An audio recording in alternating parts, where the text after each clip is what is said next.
মুখ্যমন্ত্ৰী হিমন্ত বিশ্ব শৰ্মা ডাঙৰীয়া আপুনি অসমৰ ৰাইজক এই কথাটো স্পষ্ট কৰি দিয়ক যে আপুনি অসমৰ মুখ্যমন্ত্ৰী হয় নে গেলামালৰ দোকানী হয় নে আপুনি বেপাৰী হয় কাৰণ আপুনি অসমৰ মূল্যৱান সম্পদ অলৰেডি বিক্ৰী কৰি শেষে কৰিলে আৰু যিখিনি বাকী আছে সেইখিনি আপুনি বিক্ৰী কৰোকৈ থাকে সেইকাৰণে আপুনি অসমৰ ৰাইজক স্পষ্ট কৰি দিয়ক যে আপুনি অসমৰ মুখ্যমন্ত্ৰী হয় নে গেলামালৰ দোকানী হয় নে বেপাৰী হয় আমি যদি চাবলৈ যাওঁ আপোনাৰ দিনতে গুৱাহাটী এয়াৰপোৰ্ট বিক্ৰী হ'ল APDCL বিক্ৰী হ'ল নামৰূপ সাৰ কাৰখানা বিক্ৰী হ'ল চাহ নিগম কেন্দ্ৰ বিক্ৰী হ'ল 25ত জুবিন দাক হেৰুৱালোঁ 26ত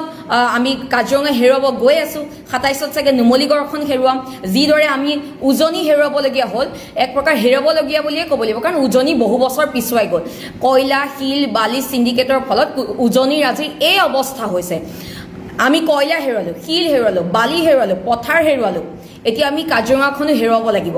যিটো আপোনাৰ কৰ্মকাণ্ড দেখি আছোঁ ইয়াৰ পৰা এইটো অনুভৱ হৈছে যে আমি কাজিৰঙাখনো হেৰুৱাব লাগিব আপুনি এদিন সংবাদ মাধ্যমত কৈছিলে যে অসমখন আমি নেপাল হ'বলৈ আপুনি হেনো নিদিয়ে ভাল কথা অসমখনক কোনো নেপাল হ'ব নিদিয়ে অসমখন অসম হৈ থকাটো প্ৰত্যেকজন ব্যক্তিয়ে বিচাৰে এতিয়া কথা আছে সেইদৰে যদি ডিঙিৰ শিৰ ফুলাই যদি আপুনি এনেকৈ ক'লেহেঁতেন যে কাজিৰঙাখন মই থকালৈকে মৰুভূমি হ'বলৈ নিদিওঁ কাজিৰঙাখন মই থকালৈকে ধ্বংস হ'বলৈ নিদিওঁ কাজিৰঙাখন কাজিৰঙা হৈয়ে থাকিব বুলি যদি সংবাদ মাধ্যমত কোৱালে অসমৰ ৰাইজে খুব ভাল পালেহেঁতেন কিন্তু আমাৰ দুৰ্ভাগ্য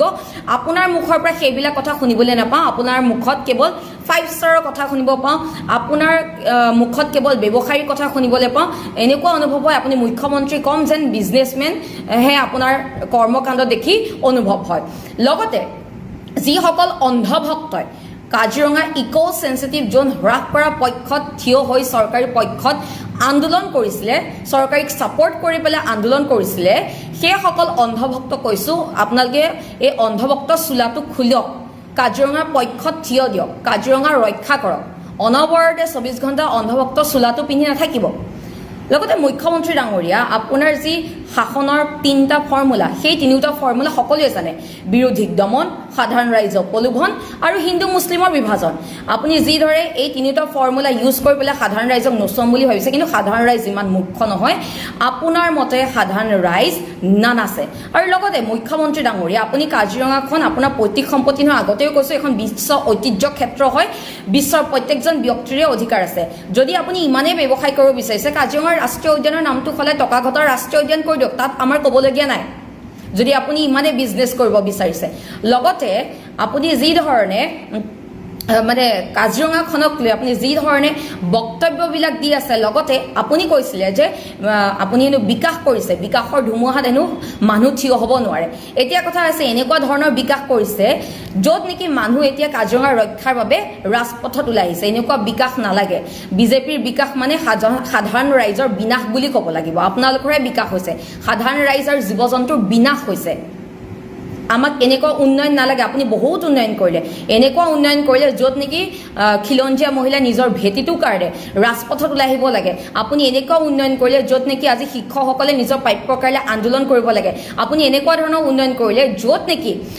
খিলঞ্জীয়া নিজৰ ভেটিটোৰ কাৰণে আন্দোলন কৰিবলগীয়া হয় আপুনি এনেকুৱা ধৰণৰ উন্নয়ন কৰিলে য'ত নেকি আজি নিবনুৱা সমস্যা দিনক দিনে বৃদ্ধি পাই গৈছে আপুনি এনেকুৱা উন্নয়ন কৰিলে যে দিনক দিনে আপুনি প্ৰত্যেক দিনে বুলিয়ে ক'ব লাগিব ফ্লাইঅভাৰ বনাই কিন্তু সেই ফ্লাইঅভাৰত সাধাৰণ মানুহৰ মৃত্যু হয় এনেকুৱা ধৰণৰ উন্নয়ন নালাগে য'ত নেকি আজিলৈকে গুৱাহাটীৰ বানপানী সমস্যাই সমাধান কৰিব নোৱাৰিলে এনেকুৱা ধৰণৰ উন্নয়ন নালাগে য'ত নেকি আজি উজনিখন ধ্বংস হৈ গ'ল বহুত আপুনি উন্নয়ন কৰিলে আৰু উন্নয়ন আমাক নালাগে আপুনি যথেষ্টখিনি উন্নয়ন কৰিলে কাজিৰঙাৰ কাৰণে এতিয়া যি উন্নয়ন কৰিব ওলাইছে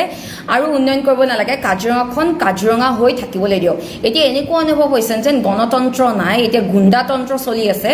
গণতন্ত্ৰই আজি যেন ক'ৰবাত নহয় ক'ৰবাত ICUত ভৰ্তি হৈ আছে এনেকুৱা ধৰণৰ অনুভৱ হয় লগতে মুখ্যমন্ত্ৰী ডাঙৰীয়া এটা কথা মনত ৰখাটো ভাল নিজৰ ক্ষমতাতকৈ বেছি জ্বলিলে কিন্তু ফিউজ হয় সেই কথাটো পাহৰি নাযাব মনত ৰাখিব আৰু এটা কথা চুলিত যদি ওকণি হয় প্ৰতিকাৰক হিচাপে আপুনি চুলিখিনি খুৰাব নে ঔষধ ব্যৱহাৰ কৰিব ঠিক তেনেদৰে আপোনাৰ যদি ইমানেই ব্যৱসায় কৰিব মন 5 ষ্টাৰ হোটেল খুলিব মন বেলেগ এটা জেগাত লওক কাজিৰঙাখনক কিয় আপুনি হাত দিছে কাজিৰঙাৰ হাত নিদিব কাজিৰঙা আপোনাৰ নহয় কাজিৰঙা হৈ আমি মাত মাতি যাম মাত মাতি আছোঁ আমাৰ কণ্ঠ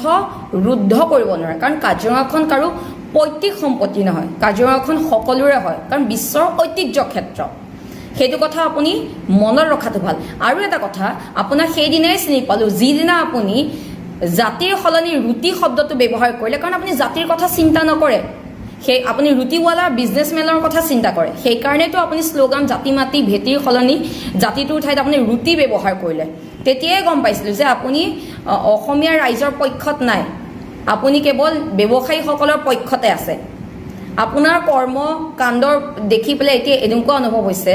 যে মোৰ কোনো নীতি নাই মোৰ কোনো আদৰ্শ নাই মোৰ কোনো চিন্তা নাই মোৰ কোনো সমস্যা নাই মই কেৱল ক্ষমতাত থাকিব লাগে সম্পত্তি বৃদ্ধিৰ বাবে মোৰ কেৱল সম্পত্তি আছে ময়ে সুবিধাবাদী ময়ে মুখ্যমন্ত্ৰী মনত ৰাখিব আমি কাজিৰঙাতে মাত মাতি গৈছোঁ মাত মাতি যাম ছেভ কাজিৰঙা ছেভ আছাম